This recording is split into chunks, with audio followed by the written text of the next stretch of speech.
Hey guys, welcome back to another video. Now, we are continuing Blaster Month here at Buckethead Props, and this week I'm going to start building Han Solo's infamous DL-44.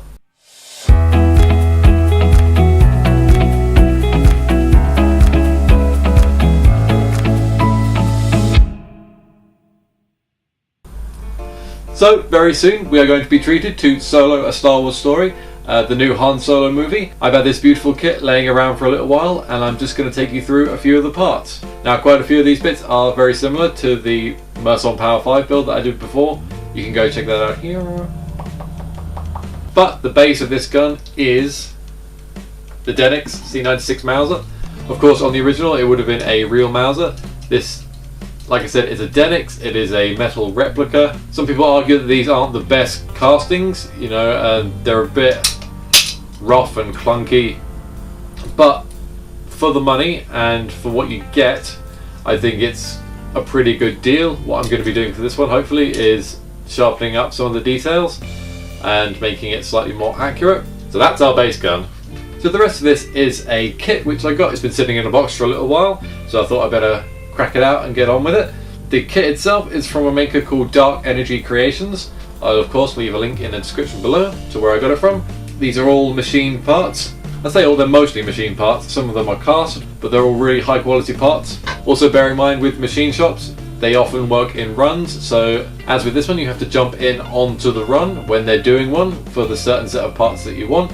Once that kind of run is full, they make all the parts at the machine shop, and that's it for that kind of portion. Now sometimes they do a couple of different ones a year, so it's worth checking back should you want to jump into one of these runs. I recommend somewhere like the RPF. There's often different makers posting runs up on there. If you want to get in on the kind of best fan runs in the industry, I'd recommend jumping on the RPF. So I'm just going to go through a few of these parts. Where should we start? Well, one of the nicest parts is the flash hider. Now this is a flash hider from an MG81 machine gun. It was an anti-aircraft machine gun. There weren't that many around, or there definitely aren't many left.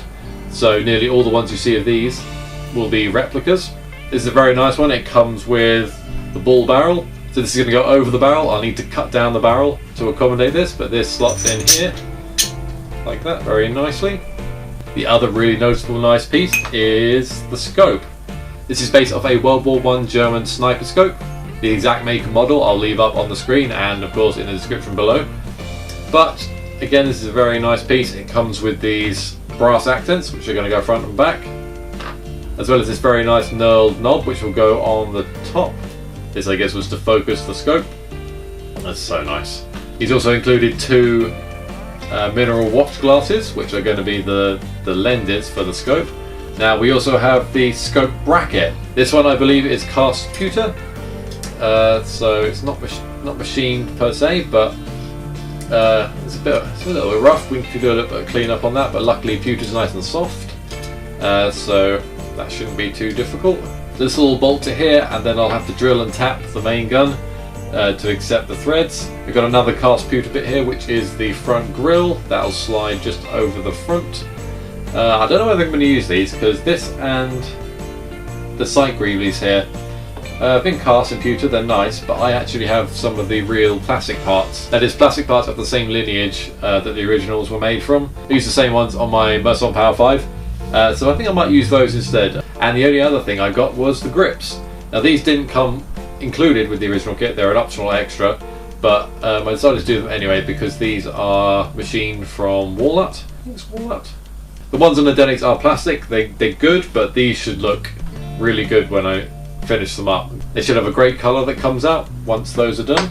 But other than that, I'm just about ready to get cracking on this kit. I'm really enjoying looking at all the parts here. It looks beautiful laid out. But we got to get down and dirty. But I'm going to start, I think, by tidying up the base gun.